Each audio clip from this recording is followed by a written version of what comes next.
നടൻ മമ്മൂട്ടിക്ക് ചേരാത്ത കുറച്ച് നായികമാരുണ്ട്. അവരെ നമുക്ക് കാണാം. ഇതെൻ്റെ അഭിപ്രായമാണ്.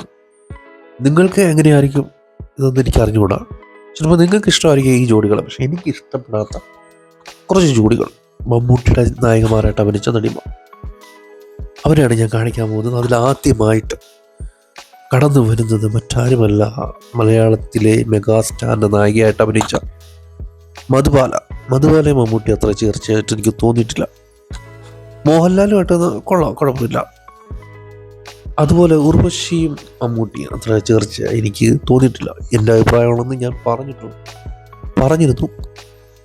അതിനെ അങ്ങനെ കാണുക കേട്ടോ. പിന്നെ രഞ്ജിനി കോട്ടയം കുഞ്ഞച്ചൻ എന്ന സിനിമയിൽ മമ്മൂട്ടിയുടെ നായികയാണ്. പക്ഷേ ഇവർ തമ്മിൽ അത്ര ചേർച്ച എനിക്ക് തോന്നിയിട്ടില്ല. ഒരുമാതിരി ഇതാണ്. അതുപോലെ സ്റ്റാലിൻ ശിവദാസ് സിനിമയിൽ ഖുഷ്ബു മമ്മൂട്ടിയുടെ നായികയാണ്. അതുപോലെ കാവ്യ മാധവന് മമ്മൂട്ടിയുടെ നായികയായിട്ടുണ്ട്. പക്ഷേ ഇവർ തമ്മിൽ ഒട്ടും ചേർച്ചയില്ല.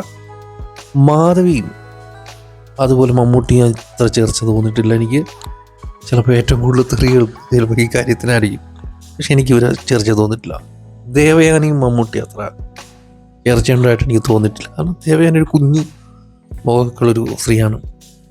മമ്മൂട്ടിയായിട്ട് അത്ര ചേർന്നില്ല. അതുപോലെ തന്നെയാണ് താപ്പാന സിനിമയിലെ കല്യാണിയായിട്ടും. അവർ ശരിക്കുള്ള പേര് കല്യാണി എന്നല്ല കേട്ടോ. പാർവതിയും മമ്മൂട്ടി അത്ര ചേർച്ച തോന്നിയിട്ടില്ല. അപ്പോൾ ചെമ്പക സിനിമയിൽ വന്ന ഈ നടിക്ക് വിനയനാണ് കല്യാണി എന്ന് പേരിട്ട്. അവർ ശരിക്കുള്ള പേര് ചാർമിക് കൗർ എന്നാണ്. അപ്പോൾ ഇത്രയുള്ള വീഡിയോ കണ്ട എല്ലാവർക്കും നന്ദി.